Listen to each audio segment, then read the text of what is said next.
estamos aqui em mais um Carol's Talks. Eu sou Caroline Taborda da Legrave e este é um ambiente para a gente conversar sobre coisas do seu dia a dia, assuntos jurídicos e que afetam o dia a dia das empresas também. E o tema de hoje, nós vamos conversar sobre o procedimento de arbitragem. Vocês já ouviram falar que além do judiciário, nós temos outras formas de resolver conflitos e a arbitragem é uma delas. E para isso, eu trouxe uma convidada especial, que é a doutora Elisa, e ela está como presidente da Arbitac, a Câmara de Mediação e Arbitragem da ACP, Associação Comercial do Paraná. Olá, doutora, tudo bem? Tudo bem, Caroline, e você? Muito obrigada pelo convite, é um prazer estar aqui. É uma graça divina a gente ter pessoas que possam compartilhar o seu conhecimento, a sua experiência com o nosso público. Muito obrigada. Obrigada a você, vamos lá. Doutora, eu tenho aqui uma breve síntese do seu currículo. A doutora é advogada, atua com arbitragem, está agora como presidente de 2003 a 2025, é isso? 2023 a 2025, sim. Ótimo. E conta pra gente como que é essa experiência no âmbito da arbitragem, como que a sua advocacia te levou para esse lado? Na verdade, não foi a advocacia que me levou para a arbitragem, eu fui me deparar com a oportunidade de trabalhar nesse meio por uma sorte do acaso. Eu tinha um ótimo colega de faculdade que fez estágio na Arbitac e foi efetivado como analista de processos. A Arbitac é uma das principais câmaras de mediação e arbitragem do Brasil e em Curitiba existem só 2 instituições com renome nacional atuando nessa frente. E ele, logo que iniciou os trabalhos já formado, acabou passando em um mestrado fora do país e precisava de alguém que o substituísse durante esse período de 1 ano de ausência.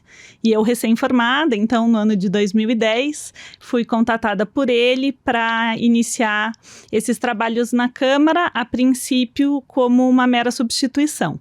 Mas acontece que ele, ao retornar ao Brasil, acabou indo para um escritório em São Paulo, então não voltou a Curitiba e eu fiquei por 7 anos à frente da secretaria da Arbitac. E aí, enfim, depois de me desligar, acompanhei meu marido no interior, prestei consultoria em procedimentos institucionais e ad hoc de arbitragem e regressei agora na diretoria, né, da Arbitac, já na última gestão como vice-presidente, assumindo a presidência em janeiro desse ano. Que fantástico. Então, você tem uma boa experiência lá dentro, passou por várias etapas e vai poder contar pra gente alguns detalhes da arbitragem, né? Com certeza, com muito prazer. Doutora, antes da gente entrar exatamente aqui no procedimento arbitral, eu quero aproveitar para dizer para você não esquecer de curtir, de compartilhar, de se inscrever no nosso canal e também seguir a Arbitac nas redes sociais, não é mesmo? Com certeza. Gente, a doutora, como disse, tem essa experiência, mas muita gente que está aí do outro lado não sabe o que é a arbitragem, como que funciona, para que serve isso. Doutora, conta um pouquinho para a gente o que é o procedimento arbitral, como que ele funciona e um olhar para as empresas, por que elas devem olhar para a arbitragem? Tá. Bem, a arbitragem é uma forma de resolução de conflitos que não guarda relação direta com o Poder Judiciário. Então, hoje, nós temos no Brasil algumas ferramentas à disposição dos usuários, né, do empresariado, das pessoas no geral, para a resolução dos seus conflitos. Uma delas é a mais tradicional e conhecida de todos nós, a porta de acesso ao Poder Judiciário. Mas, para além delas, e sei que você já teve a oportunidade de conversar aqui em oportunidades anteriores, existem outras, como a mediação, dispute board e a arbitragem. Então, a arbitragem é a ferramenta extrajudicial, fora do judiciário, que mais se assemelha ao resultado de um processo judicial. Então, existe uma lei no Brasil desde 1996, que foi atualizada no ano de 2015, com pouquíssimos ajustes, refletindo aquela expertise prática que foi agregada ao longo dos anos, né, que dota a arbitragem da mesma força de uma sentença judicial.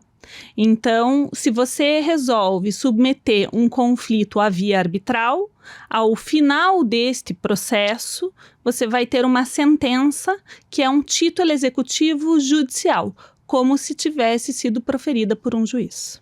E aí eu pego essa sentença e faço com que ela cumpra. E se a pessoa não quiser cumprir, como que eu faço para exigir o cumprimento dela? A expectativa, Carol, justamente por estarmos diante de uma ferramenta que é extrajudicial e que as partes devem acordar para utilizá-la, a gente não pode obrigar ninguém a se sujeitar a ferramentas extrajudiciais, né? Ainda que muitas vezes sejam meios mais adequados para a solução de conflitos, a expectativa é que as decisões sejam cumpridas espontaneamente.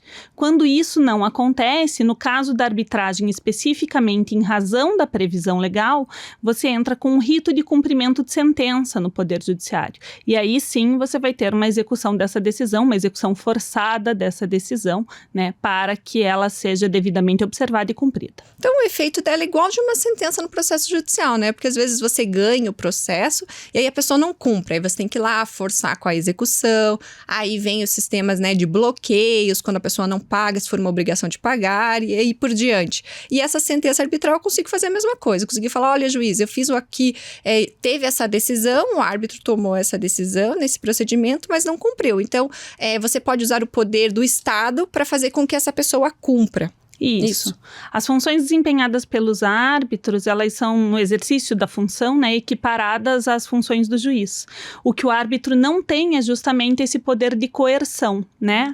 A caneta da força, por assim dizer, ela é exclusiva do Estado.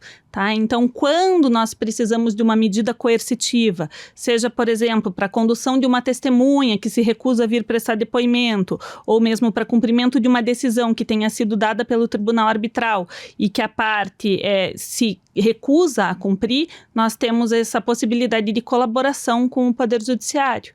E assim a arbitragem ganha muito, né, em termos de execuibilidade, de confiabilidade e de adequação mesmo, enquanto ferramenta para a solução de conflitos. Certo.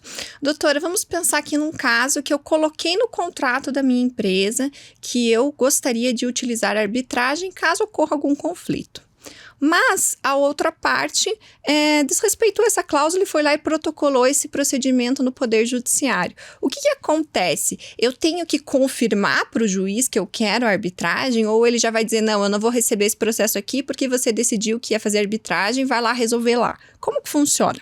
Veja, nessa hipótese apresentada por você, em que há uma contratação prévia, as partes em algum momento sentaram e convencionaram a arbitragem como a forma de resolução de conflitos, elas ficam vinculadas a essa via, tá? Se qualquer delas desrespeitar a existência de uma cláusula de arbitragem no contrato e entrar com uma ação no Poder Judiciário, a outra parte pode alegar, enquanto matéria de defesa, em contestação, a exceção de arbitragem, a existência dessa convenção arbitral. Com isso, o juiz vai extinguir o processo em julgamento de mérito para que a parte interessada em resolver o conflito instale um procedimento arbitral, que seria ali a via eleita pelas partes para a resolução de eventuais conflitos ou litígios derivados daquele contrato. Perfeito. Mas vamos pensar então que eu olhei lá e aí eu ouvi falar, aí você vai confirmar para mim se é um mito ou se é realidade, que a arbitragem é extremamente cara, que vai custar muito mais eu ir para a arbitragem do que eu deixar quieto esse contrato. Conta pra gente, isso aí é um mito mesmo? Porque quando eu chego num cliente e falo assim, então vamos escolher a forma de resolver o conflito. Quando a pessoa conhece, sabe que existe arbitragem, a primeira coisa é, não, doutor, isso é muito caro. Conta para nós um pouquinho da realidade sobre o procedimento, até pela questão, assim, não só de custas, mas toda a viabilidade econômica do procedimento. Então, Carol, acho que essa é uma pergunta bem interessante e muito importante, porque essa é uma dúvida recorrente, né? Especialmente lá dos usuários da Arbitac, quanto que custa para eu instalar um procedimento arbitral, tá? Essa questão de ser ou não caro depende muito da perspectiva em que nós olhamos. Então, se eu estiver fazendo um comparativo em relação às custas do protocolo de uma ação judicial, sim, vai custar mais arbitrar do que levar essa decisão ao Poder Judiciário. Por quê? Porque a arbitragem, ela é uma ferramenta privada, ela internaliza todos os seus custos. Então, quando você entra com uma ação judicial, você não está, por exemplo, remunerando todo o aparato que já está lá montado, o juiz, a secretaria, né, alugando uma sala de audiências, enfim, que já existe, está montado e é sustentado pelo Estado para levar adiante aquela sua demanda até uma solução final. Na arbitragem, as partes têm que internalizar todo esse custo. Tá? Agora, por que eu te digo que a resposta é relativa? Então, se a minha primeira afirmação é no sentido de que sim, custaria mais do que uma ação judicial. É porque existem vários outros elementos que devem ser levados em conta quando nós respondemos essa pergunta, né, de se é ou não muito caro. E aqui a gente tem questões de custo-benefício que, em uma análise global, trazem muitas vantagens para a arbitragem. Então, uma afirmação que é recorrente dos usuários da Arbitac é: eu prefiro ter uma decisão ruim que saia logo do que esperar 20 anos para ter uma decisão definitiva sobre essa questão. Porque eu tenho que manter um valor bloqueado no meu fluxo de caixa até eu saber o que vai acontecer em relação a esse conflito. Então, como a arbitragem não comporta recurso, a duração dos procedimentos é normalmente muito menor do que aquilo que se espera em um processo judicial. Então, esse elemento por si é um a ser levado em consideração. Mas, para além disso, existem outros elementos que eu posso mencionar aqui. Então, pense que quando eu me submeto a uma arbitragem, eu tenho a possibilidade de escolher o julgador. Então, eu, parte interessada, em conjunto com a outra parte, vou lá e seleciono uma pessoa que é expert, né, que tem muito conhecimento na matéria que está sendo debatida. Então, a chance de eu ter uma decisão altamente técnica, especializada e correta é muito maior do que aquela que eu teria me submetendo a um processo, por exemplo, num fórum civil, que, com todo o respeito que eu tenho, e é de fato muito grande, até porque o meu marido é magistrado, então eu acompanho de perto, eu sei como é árdua a tarefa de ser juiz no Brasil, né? Mas é um generalista, no sentido de que ele atende muitas demandas simultaneamente, enquanto eu trabalho de forma muito específica, focada em poucos casos para apresentar aos clientes soluções céleres, tecnicamente adequadas e costuradas para aquele caso, né? Então, é quase que uma alfaiataria, uma decisão pensada exclusivamente para resolver aquele litígio. Eu não vou buscar respostas em um banco de jurisprudência, eu não vou buscar apresentar decisões pré-formatadas, eu vou me concentrar em analisar aquele caso e trazer uma resposta específica. Então, se nós levarmos em consideração todos esses atributos, né, eventualmente, acionar o judiciário pode nos trazer a conclusão de que o molho vai sair mais caro que o peixe. E aí eu acho que a arbitragem não é panaceia, né? Não vai servir para todas as situações. É claro que o custo é um elemento que deve ser levado em consideração, tá? Mas muitas vezes pode trazer, no contexto, né, um resultado mais barato ou menos custoso para aquele conflito, em razão dessas outras características e diferenciais. Ela vai entrar bem naquela análise custo-benefício, né? Quanto você está disposto a dispor para ter um tempo menor, para ter uma especialidade maior. Exatamente nesse ponto que você colocou da magistratura, nós tivemos aqui como convidado o Dr. Sérgio Partitucci, que ele é desembargador no Tribunal de Justiça do Paraná, e ele contou pra gente. Se você não viu, volta lá para ver como é que você ingressa na carreira de magistrado, todos os desafios, e que você entra, você tem que ter conhecimento de todas as áreas, e aí você é designado para uma vara que necessariamente ali pode ser uma generalista numa vara anterior, depois você pode vir para uma especializada, mas enfim, o aprofundamento é diferente da questão do árbitro, exatamente isso que você colocou, né? Eu vou escolher um especialista. Mas aí, doutora Elisa, quem está nos ouvindo vai falar assim, peraí, mas como que você escolhe a pessoa que vai decidir? Aí a parte vai escolher um amigo dele para fazer isso e aí vai me prejudicar. Como que é essa escolha? Existe algum critério, como existe para os juízes, para os magistrados, de impessoalidade? Como que funciona isso? Como que é essa escolha? Bem, esse é o hot topic do momento na arbitragem, né? Que é a imparcialidade e independência dos árbitros. Isso é assegurado por lei, então não pode ser qualquer pessoa. Os árbitros estão sujeitos aos mesmos casos de impedimento e suspeição dos juízes. Então, as previsões no Código de Processo Civil que impedem um magistrado de atuar em um determinado caso também impedem um árbitro de atuar, certo? Então, esse é um elemento muito importante que deve ser levado em consideração, né? Mas mas a escolha é sim livre. A lei de arbitragem traz pouquíssimos requisitos em relação a quem pode ser árbitro. Então, as exigências são basicamente que a pessoa detenha capacidade civil e goze da confiança das partes. Com esses 2 requisitos cumpridos, é permitida a atuação como árbitro, desde que resguardada a imparcialidade e independência em relação às partes e ao litígio. Então, o árbitro não pode, por exemplo, ter se pronunciado publicamente a respeito daquele conflito específico, né? Também não pode ter previamente atuado como mediador no caso. Então, essas restrições, elas existem justamente para assegurar às partes que elas terão um julgamento pautado na neutralidade daquele decisor, na imparcialidade, na independência, né? Que se busca, de fato, um resultado justo e benéfico para aqueles interessados. É importante a gente destacar, porque eu já ouvi muito as pessoas chamando mediação e arbitragem como se fossem sinônimos. Colocar mediação e arbitragem, tá, é a mesma coisa. Não, não é, né? A gente já falou com vocês aqui, mediação é aquele procedimento em que a pessoa vem, estabelece a comunicação, o terceiro imparcial, e as partes decidem como que vão resolver aquilo. Na questão do árbitro, é essa questão de ser parecido com o juiz, que ele toma a decisão. Então, as partes apresentam a questão, apresentam a defesa, e ele toma uma decisão. Mas nesse contexto de que a lei não trouxe tanta limitação para quem ser o árbitro, ele não é limitado ao profissional do direito. Eu posso ter árbitros de outras áreas, embora a gente converse muito sobre a arbitragem no campo do direito, que nós estamos ali olhando para a solução de disputas, outros profissionais podem se habilitar também, né, doutora? Sim, outros profissionais podem e atuam como árbitro, né? Nós temos diversas outras especialidades que são sempre muito bem-vindas em procedimentos arbitrais.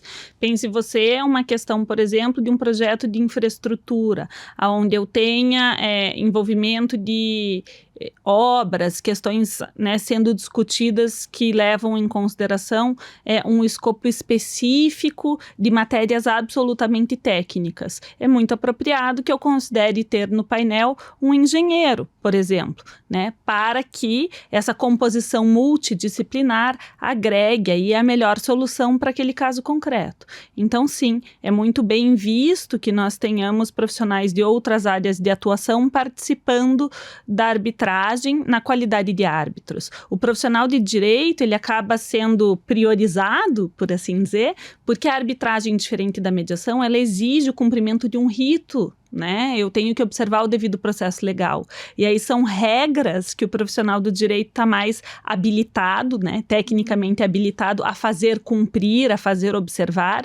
E aí, por isso, a gente acaba, na maior parte dos casos, tendo tribunais compostos por profissionais com formação jurídica, mas essa não é uma obrigatoriedade, esse requisito não está na lei. Em relação à formação de um tribunal, né, com mais de um integrante, o único requisito da lei é que seja em número ímpar, porque como nós teremos a coleta de votos, né, se pretende impedir com isso ou dificultar pelo menos um empate. Doutora, quando a gente fala em tribunal, eu tenho certeza que as pessoas já associam, peraí, então tem uma decisão primeiro, depois vai para um tribunal para analisar um recurso, mas não é assim na arbitragem, né? A gente pode escolher ter apenas um árbitro que vai decidir ou o tribunal que vai decidir, mas não tem recurso na arbitragem. Conta pra gente sobre essa questão de procedimento. Não tem recurso, e eu entendo que esse é um dos principais diferenciais hoje da arbitragem, porque a ausência de recursos, eu mencionei isso de forma passageira em uma das respostas anteriores, né, dota a arbitragem de uma importante celeridade. Então, o que se tem ao final do procedimento, a gente vai seguir todas as fases, podemos conversar sobre como funciona um procedimento arbitral na sequência, né, mas ao se atingir a maturidade para a prolação de uma sentença, essa decisão vai ser dada e ela é final e definitiva. Não cabe nenhum tipo de recurso da decisão. Cabe um pedido de esclarecimentos, mas que daí visa promover reparos formais naquela decisão já prolatada. A ideia não é que esse pedido de esclarecimentos altere o mérito daquilo que já foi decidido, né? É simplesmente que aprimore a decisão já dada. E esse pedido de esclarecimentos, ele é direcionado aos próprios árbitros que já prolataram a sentença. Então, não há uma instância revisora. Eventualmente, eu posso conceber que as partes contratualmente determinem que a sentença seja, por exemplo, se for dada por maioria, submetida a uma outra instância, mas elas teriam que constituir um outro tribunal arbitral para isso. A ideia não é essa, tá? A ideia é que a sentença dada por aquele tribunal escolhido e formado com a participação das partes interessadas, né, dos próprios interessados, seja final e definitiva. Essa decisão não tenha qualquer tipo de recurso e tenha o seu cumprimento de forma voluntária e imediata.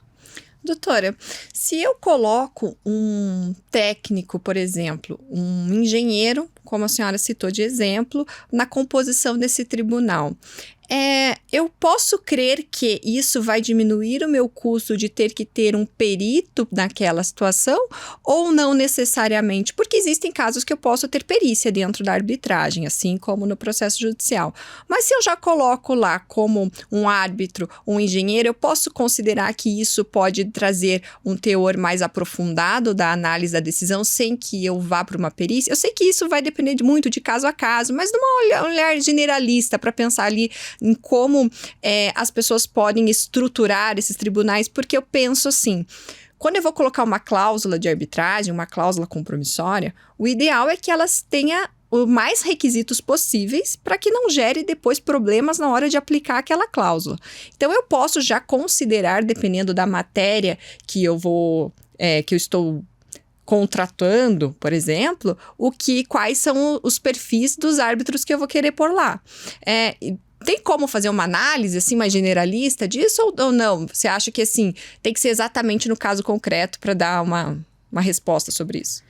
Veja, Carol, a gente pode partir de 2 lugares para instalar um procedimento arbitral. Ou eu vou analisar aquele contrato e verificar que ele tem uma cláusula compromissória, como você mesma colocou, né? Então, uma cláusula onde as partes tenham pactuado o uso da arbitragem, ao invés daquela cláusula de foro, que normalmente se vê como a última lá do contrato, ainda que a presença de uma cláusula de foro num contrato com cláusula compromissória não exclua a força vinculante da cláusula compromissória.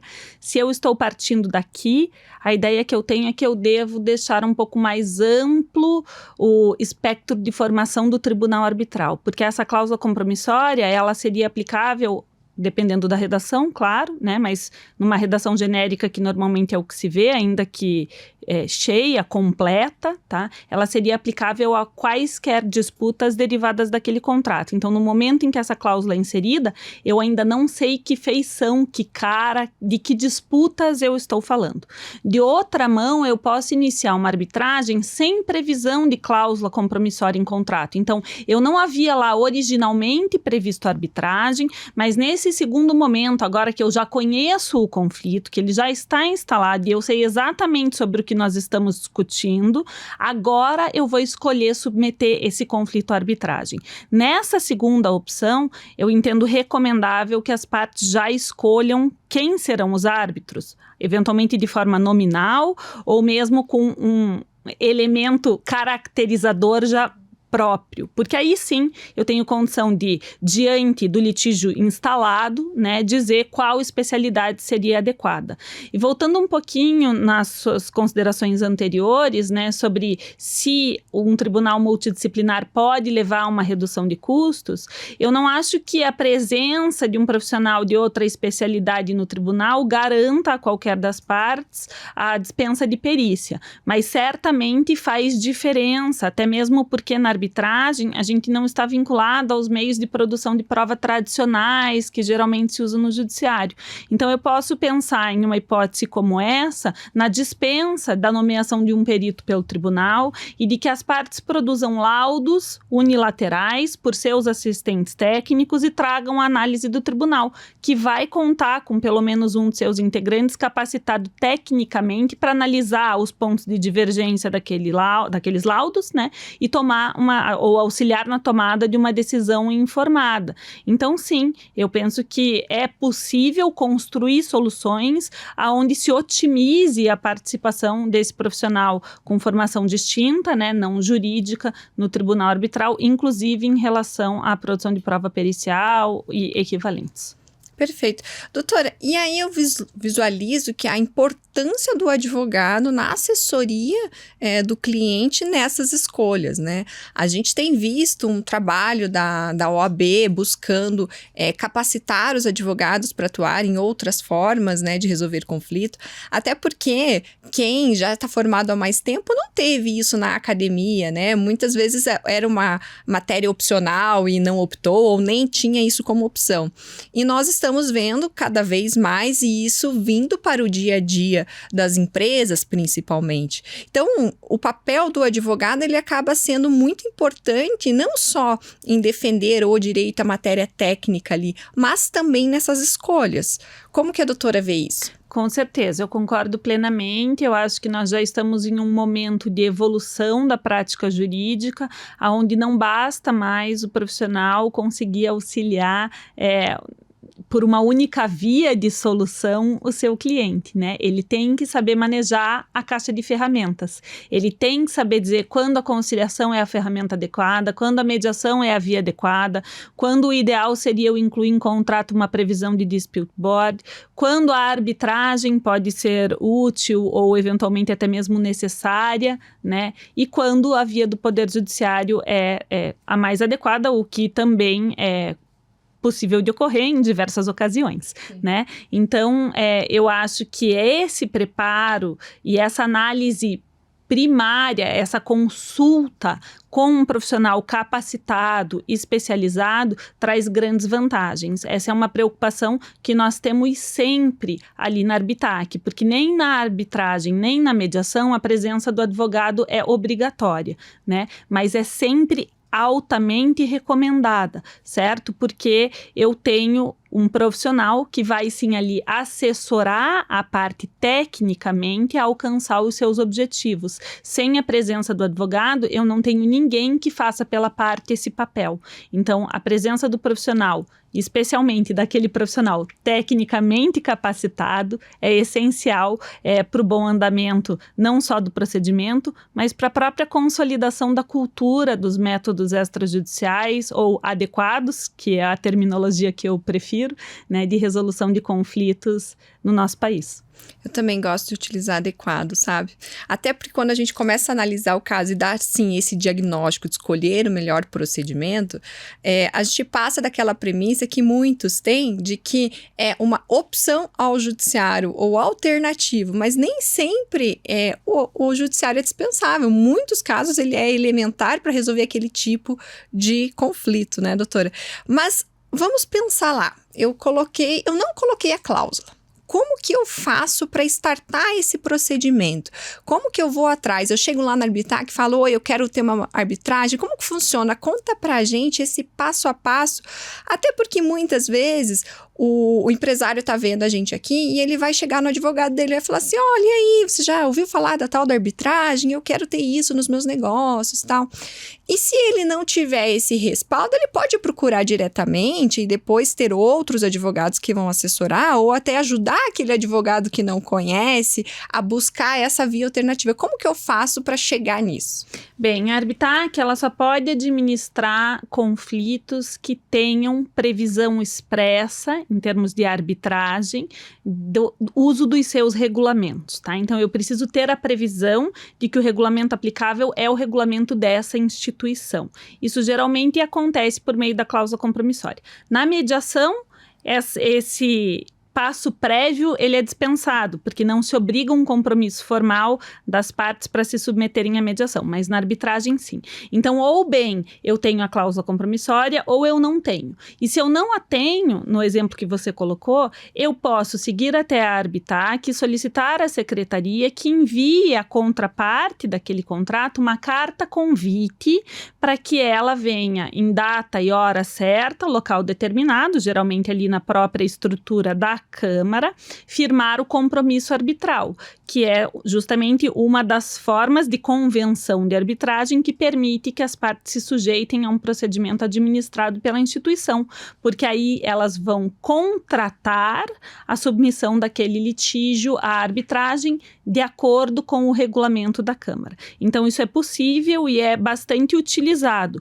Inclusive, nós podemos pensar em um outro caso em que as partes tenham feito uma previsão genérica no contrato. Então, elas simplesmente disseram quaisquer disputas oriundas desse contrato serão sujeitas à arbitragem e não trouxeram elementos adicionais que permitam de imediato instalar aquele procedimento arbitral, porque não informaram como esses árbitros vão ser escolhidos ou, no lugar de informar como os árbitros vão ser escolhidos, não deixaram de indicar uma instituição que vai administrar o conflito. Em casos assim, o mesmo procedimento de carta convite para assinatura de compromisso arbitral é possível. Então, a Arbitac não vai processar a solicitação de arbitragem imediatamente, mas ela pode tentar que a outra parte venha e consensualmente as partes acordem em utilizar o regulamento e a estrutura da instituição para administrar aquele conflito. Perfeito.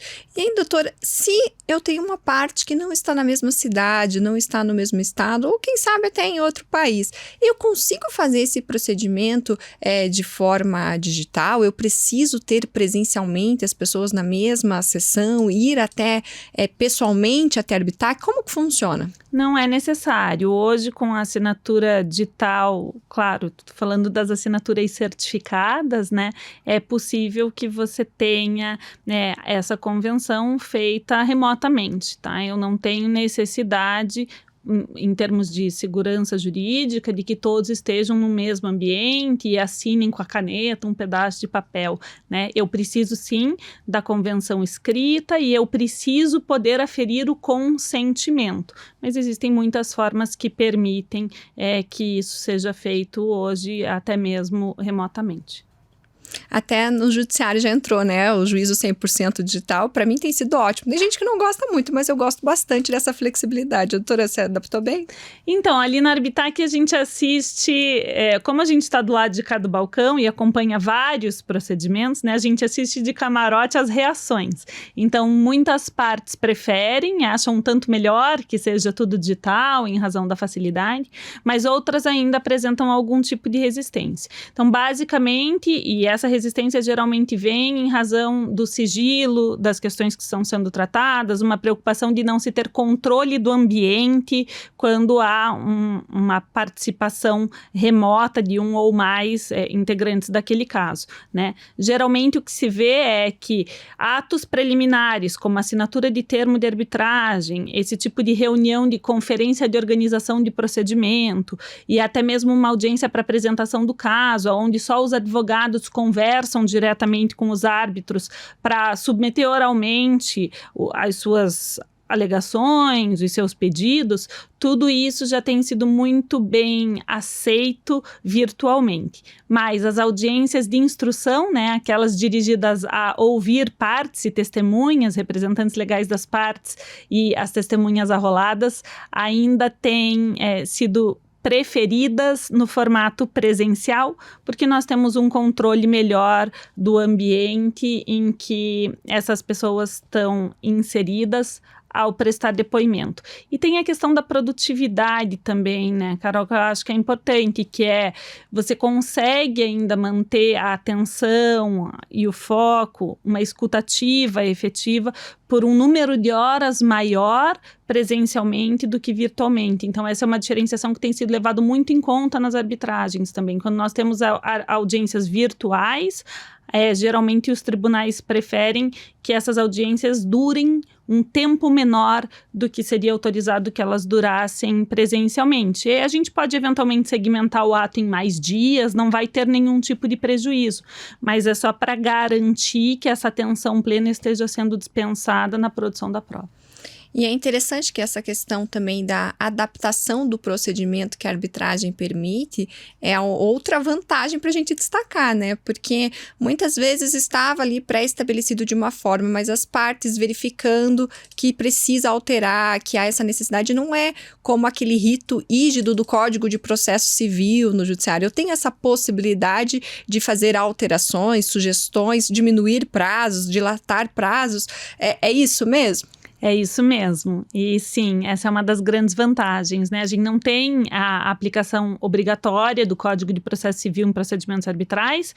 Eventualmente as partes podem convencionar, mas eu, como arbitralista, sequer acho recomendado, né? Os regulamentos das câmaras, a lei de arbitragem brasileira seguem uma mesma linha de trazer procedimentos enxuto e dar às partes e ao tribunal ampla liberdade em convencionar de que forma nós vamos conduzir em termos procedimentais esse caso.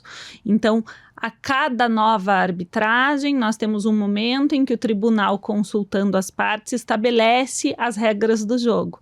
E aí, os prazos podem ser diversos, o número de manifestações é flexível para atender aquilo que as partes entendem mais adequada, a forma de coleta de prova também pode ser adaptada para seguir o melhor interesse das partes, a flexibilidade é ampla e essa é uma liberdade que deve ser utilizada de forma técnica e assertiva, né? Tudo isso nos permite reduzir tempo e reduzir custo do procedimento. Então, não existe uma caixa onde um procedimento arbitral caiba. Eu posso te dar um exemplo de como começa e termina uma arbitragem seguindo linhas gerais daquilo que se espera que aconteça em um procedimento arbitral, para garantir a rigidez da sentença, com observância ao contraditório, ampla defesa, devido processo. Mas não tem uma arbitragem igual a outra, né? Cada caso tem ali um rito específico e desenhado para atender aquela demanda em particular. Doutora, você falou agora de cada caso. Eu gostaria que você contasse para a gente algum caso, alguma experiência que você presenciou, né, nessa qualidade aqui de participante do processo arbitral, que você percebeu assim, nossa, se esse caso tivesse ido para o judiciário, por exemplo, ou tivesse optado por outra forma de resolver esse conflito, não teria efetividade plena na resolução. Mas antes de você contar para a gente, eu quero agradecer aos nossos patrocinadores, a Dream Up Vestuário Feminino, que sempre capricha aqui no nosso visual, na vestimenta para apresentar esse podcast. E hoje, nós estamos em outubro e eu estou de rosa em homenagem ao que? A conscientização da prevenção do câncer de mama. Então, gente, eu sei que é um momento de lembrarmos disso, mas sempre, todo ano, você tem que se prevenir, fazer os exames, porque a nossa saúde e qualidade de vida, nós temos que ter esse olhar sempre.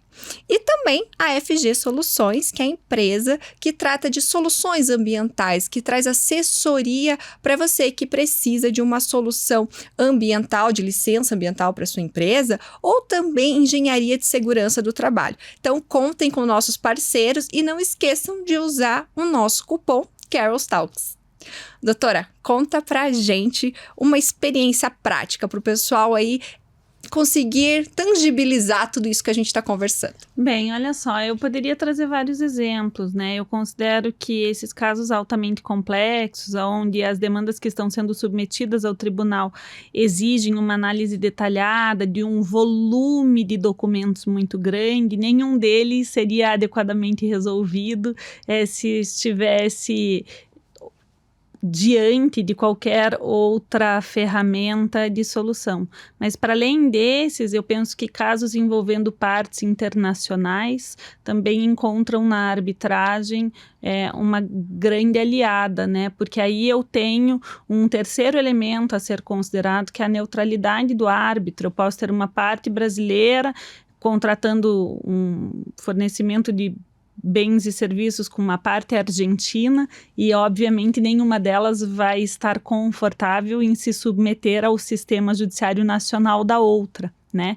Então, em casos assim, aí eu posso recorrer à arbitragem com um árbitro neutro, que seja de uma outra nacionalidade e que tenha ali o conhecimento do idioma, que também pode ser livremente escolhido pelas partes, e da legislação aplicável, que também é de livre escolha, para a resolução daquele caso. Então, nós tivemos na Arbitac já experiência nessas duas frentes, né? Tanto de matérias altamente complexas, que exigem a dedicação, um número de horas que só a arbitragem consegue entregar, como também casos em que foi necessário buscar um tribunal arbitral neutro em relação às partes para apresentar a solução adequada àquele litígio. É muita flexibilidade, né? É bem aquilo que você falou, uma alfaiataria, desenhar a solução para o caso concreto. Doutora, geralmente a gente tem pesquisa aí do CNJ que um processo judicial dura em torno de 6 anos até ter uma execução.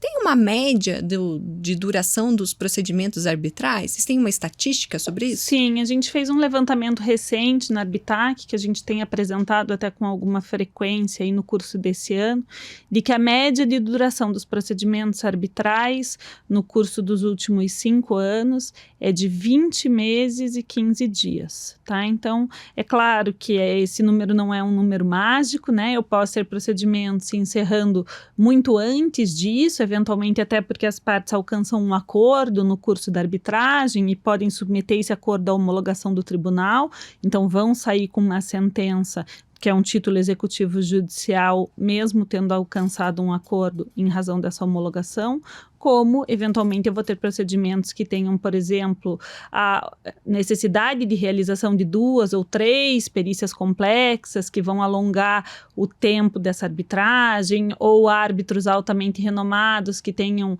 dificuldade de conciliação de agendas e que daí podem demorar um pouco mais para conseguir encaixar dias a fio de audiência, né? Porque tem isso também. Então, eu dependo do interesse das partes em encurtar ou estender essa arbitragem para saber dizer quanto tempo o procedimento vai durar. Se eu estou diante de uma arbitragem de prova documental pura e simples, eu vou ter as rodadas de manifestação acompanhadas desses documentos e eu já tenho um procedimento pronto para a sentença. Mas se eu preciso ouvir 30 testemunhas, eu vou ter que designar uma audiência de 1 semana. E aí eu preciso conciliar a agenda de todos esses participantes para que todos eles tenham disponibilidade de estar lá nessas datas pré-calendarizadas, então isso pode demorar um pouco mais. Da mesma forma como se eu precisar realizar uma perícia de engenharia avaliando RDO de obra de 2 anos inteiros de construção de uma usina hidrelétrica, isso vai demandar um tempo considerável, né? Então, a média de duração é essa que eu lhe disse, de 20 meses e 15 dias, mas varia dependendo da natureza e especialmente da complexidade do procedimento arbitral. Doutora, você falou aí, né, sobre as agendas dos árbitros, tem árbitros que são muito requisitados. Na Arbitac, você precisa estar credenciado como árbitro para atuar nesses casos? Existe alguma exigência? Hoje, quem está nos vendo lá, por exemplo, fala assim, eu gostei, eu acho que eu quero atuar como árbitro. O que ela precisa fazer? Especialmente no caso da Arbitac. Tá. Bem, a Arbitac disponibiliza para os usuários um quadro de árbitros e um quadro de mediadores. Esses são profissionais altamente gabaritados, com os quais a Câmara já teve a oportunidade de trabalhar, né? Então, que tem condição de aferir a qualidade do trabalho e dotar os nomes com um selo de qualidade, por assim dizer, né? Integrar o quadro de árbitros de uma instituição quer dizer que você fez um bom trabalho em algum momento, tem um currículo que te dá sustentação para ocupar essa posição, vai desenvolver uma atividade ilibada, tem uma boa reputação, esses elementos são sempre levados em consideração. Mas, para atuar como árbitro e mediador na Arbitac, você não precisa estar credenciado nos quadros da instituição, Tá? A lei de arbitragem, inclusive, não permite que as câmaras fechem os seus quadros. Desde 2015, as partes podem excepcionar qualquer regra dos regulamentos que diga que elas estão obrigadas a escolher dentre aquele rol de profissionais credenciados. Então, no caso da Arbitac, nós não temos regra em regulamento. O regulamento diz que as indicações serão feitas prioritariamente a partir do quadro. Então, isso, na verdade, é simplesmente quer motivar as partes a fazerem escolhas seguras, né? O que de forma nenhuma desacredita ou descredencia a qualidade do serviço de profissionais que não integrem o quadro. Tá? Para quem tem interesse em passar a integrar o quadro, a avaliação de currículos é feita pelo Conselho Administrativo da instituição, essa é uma análise discricionária, os requisitos que são levados em consideração estão previstos em regimento interno e podem daí ser consultados no próprio site da Arbitac. Lá no site também estão disponíveis todos os outros documentos relativos à instalação dos procedimentos arbitrais de mediação. Então, eu tenho os regulamentos, eu tenho as tabelas, né, todas as informações que eu preciso ter, incluindo os quadros de árbitro e mediadores, estão disponibilizados no site da Câmara. Doutora, você tem percebido que os advogados estão olhando para organizar um sistema de resolução de disputas, de gerenciar isso, quando chega lá na prática? Conta pra gente, assim, essa questão mais de bastidor. O que você tem percebido sobre a cultura dessa resolução de conflitos? Estamos crescendo? Estamos evoluindo? Porque, assim, eu já penso que é uma questão cultural mesmo, né? Que a gente tem que se passar informação, fazer com que as pessoas vejam funcionando e assim vão replicando e vá mudando toda uma cultura que era do litígio judicial. Você tem percebido, tem sentido isso no dia a dia? Sim, eu acho que nós já evoluímos bastante, mas o caminho ainda é longo e árduo pela frente, né? Essa formação da cultura me parece é o elemento central. Hoje nós ainda temos resistência por parte de alguns profissionais que eventualmente não conhecem, não estão familiarizados com o uso desses institutos como formas de resolução de conflitos, mas felizmente já a mão de obra nova, né, os recém-formados, vêm com uma predisposição muito maior de receber e praticar as ferramentas da mediação e da arbitragem de forma natural, né, ou conatural, aquela que é ensinada tradicionalmente nas faculdades de direito, que seria ali a via do Poder Judiciário. Eu acho que o CNJ teve um papel importante nessa evolução, a partir da Resolução 125, de lá para cá a gente enxerga uma efetiva tentativa, né, de firmar as formas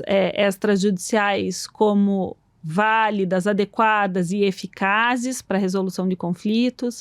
Felizmente, no Brasil, a gente conta com um poder judiciário pró-arbitragem, e isso é muito importante para a consolidação do Instituto. Então, o que eu acho que ainda falta é o conhecimento, mas hoje, cada vez mais, iniciativas como essa, né, pretendem difundir informações e viabilizar este acesso de forma gratuita, de forma constante. Então, basta o interesse. Existindo o interesse, a informação está lá, né? É possível aprender, é possível se aprimorar, é possível se especializar, e tudo isso é necessário para que a atuação na área seja adequada, né? A Arbitac presta um suporte, claro, dentro das limitações que também são exigidas da instituição, né? De não favorecer uma ou outra parte, a Câmara é sempre neutra, mas presta um suporte aos advogados, aos árbitros, às próprias partes, em termos de auxílio na preparação, condução desse procedimento de forma adequada, sempre ali fazendo uma leitura estrita do seu regulamento. Então, conhecer essas regras, né, conhecer a forma como a arbitragem acontece, que se distancia razoavelmente do Poder Judiciário e se distancia absolutamente da mediação, como você mesma colocou, né? Essa é uma uma confusão comum, talvez porque as câmaras sejam câmaras de mediação e arbitragem, e a gente tende a colocar tudo nesse mesmo balaio, quando em verdade são ferramentas totalmente diferentes e estão em âmbitos opostos, né? Se eu olhar para as formas de solução de conflitos, eu tenho a mediação como uma forma autocompositiva aqui bem próxima da negociação, que pode acontecer diretamente pelas partes, a negociação, né, até mesmo sem assistência de terceiro, a mediação vai ter ali a participação do terceiro neutro, imparcial, independente, mas que vai auxiliar a conduzir os diálogos, a solução nunca vai ser imposta, ele não palpita, né? Então eu tenho a mediação bem nesse extremo da régua, e lá do outro lado, muito perto do judiciário, com o devido distanciamento em razão da flexibilidade, todas essas outras questões que nós já conversamos aqui hoje, eu vou ter arbitragem. Então, saber manejar esses institutos e saber do que é feito, o que consiste cada um deles, né? O que eu preciso saber para fazer bem uma mediação, fazer bem uma arbitragem, seja no papel que for, né? Enquanto árbitro, enquanto mediador, enquanto advogado da parte. Todo esse preparo técnico me parece ser essencial para que a gente, de forma definitiva, caminhe com segurança nessas vias que já são um caminho sem volta, né? A gente não vislumbra mais a possibilidade de conceber um sistema estruturado da forma como ele já foi um dia, onde o judiciário era a única porta de acesso à justiça. Porque essa é uma solução inadequada, o judiciário está sobrecarregado, a função da arbitragem e da mediação não jamais foi e nunca vai ser dessobrecarregar o judiciário, né? Então, por isso, não são só ferramentas alternativas, senão efetivamente adequadas.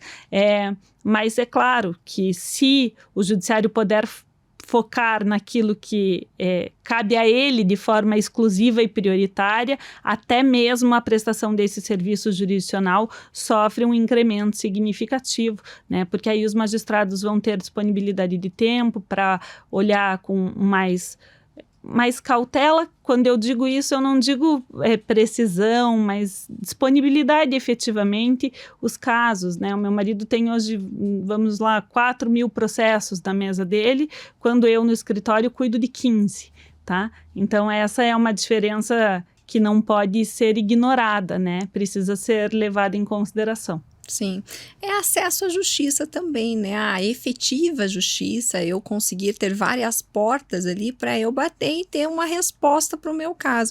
Então, é muito mais do que um direcionamento para uma solução ou outra. Trazer o acesso à justiça de forma mais plena e adequada para cada caso, né, doutora? Eu ouvi uma vez uma estudante de direito brincando que eles não falavam de mediação e arbitragem, eles falavam de meditação e jardinagem. Por quê? Porque eu vejo muita política pública também falando sobre pacificar, sobre tirar do judiciário. E isso, no meu ponto de vista, assim, muito pessoal, acabava afastando as pessoas de entender realmente a natureza das soluções de conflitos. Principalmente na mediação, eu via esse viés, assim, de muito pacificar para evitar conflitos, mas eu vejo ela tão plena como uma ferramenta de gestão empresarial, de eu poder olhar para aquilo, mitigar os meus riscos, entender que eu vou ter controle sobre uma decisão, do que decidir que ela venha. Então, muitas vezes eu penso assim que a forma de nós abordarmos, de trazer o conhecimento sobre as ferramentas, também impacta muito na decisão de escolhê-las.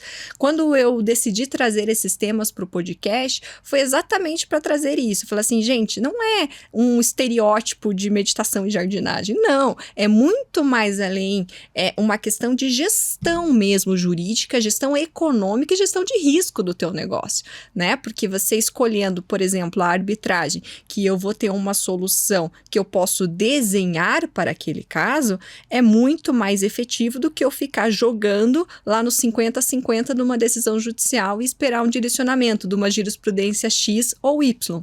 É sobre isso que as pessoas precisam conhecer mais, bem no meu ponto de vista, bem particular, assim, de que eu possa ter um conhecimento além do estereótipo para poder decidir sobre esse procedimento ou não. E eu tenho visto, sim, um movimento dos advogados agora, né, estudando mais, tendo curiosidade, discutindo sobre, o que me deixa muito feliz, porque dentro do direito comportamental, é o advogado que vai tomar a decisão, na verdade, né, doutora? Porque eu, enquanto cliente, eu pergunto, confio no profissional. Eu falo, e aí? Como é que eu faço? Qual que é o melhor? E o advogado tem que ter esse conhecimento para trazer a melhor solução para o cliente, né? Sim, os advogados são grandes aliados e esse é um campo em ampla expansão, né? Então, com certeza justifica gastar uns minutinhos do seu tempo para analisar se ainda não conhece ou mesmo para verticalizar o conhecimento, se já tem alguma experiência prévia de atuação nessas áreas, né? Eu sou suspeita, porque de fato é só o que eu sei fazer da vida, né? Tudo que eu faço. Então, é claro que da onde eu vejo é muito valoroso poder contar com a arbitragem como uma forma adequada, estruturada e bem recebida, né, de resolução de conflitos no Brasil. Doutora, o pessoal aqui é muito curioso, sabe? Então, assim, a gente já viu que a doutora é uma autoridade no assunto, conhece tudo de arbitragem, mas assim, fica aquelas perguntinhas. Quem é a doutora Elisa? De onde ela veio? Como assim? Doutora, conta um pouquinho para nós sobre você. Então, você já contou que é casada, que é advogada, né? Você atua além da arbitragem em outras áreas. Como que é a sua assessoria jurídica? E conta um pouquinho, assim, do seu hobby, o que você gosta de fazer. Bem, acho que essa é a parte mais difícil da nossa conversa, né? Essas são perguntas que comportam muitas respostas.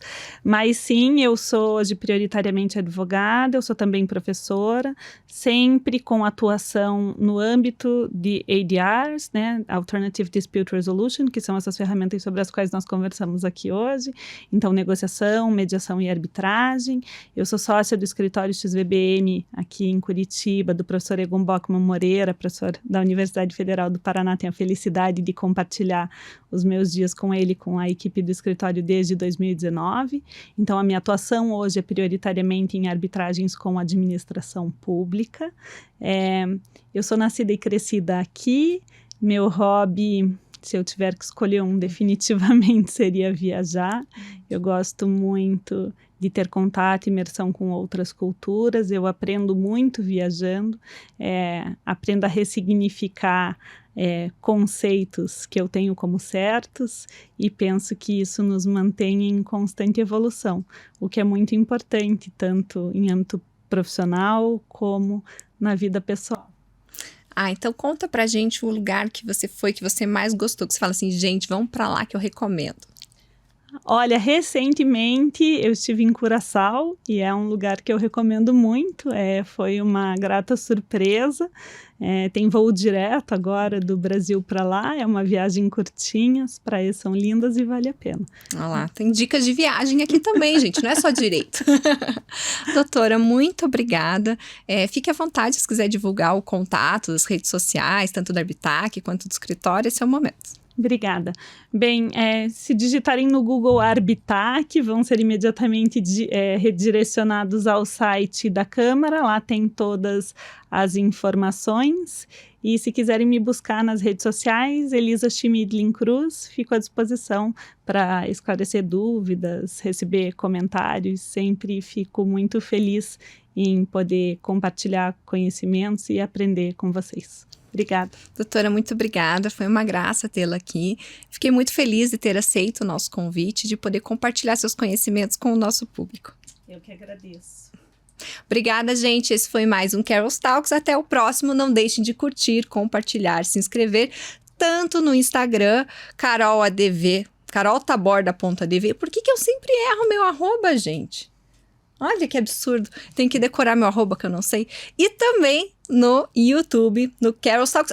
Estamos também no Spotify, então siga a gente lá. Toda terça tem episódio novo, muita coisa, muito conteúdo para você que é da área do direito e também não, que quer saber como exercer o seu direito. Até o próximo.